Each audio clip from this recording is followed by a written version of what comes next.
आठमल्लिक थाना परिसर में साइबर सुरक्षा संपर्कीय एक कर्मशाला अनुष्ठित एने एक सचेतनता रैली आठमल्लिक थाना बाहरी थिला।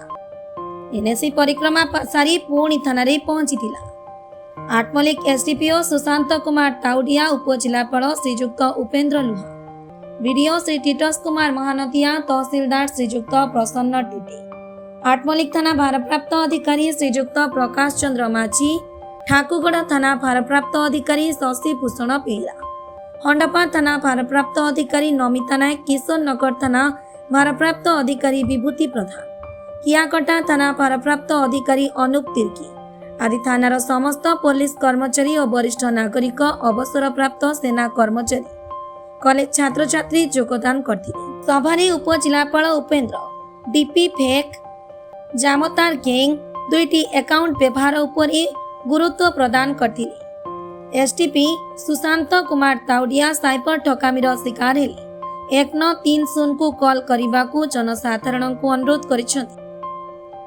आठमल्लिक सुरम्य पड़माली रिपोर्ट, साई सत्य न्यूज।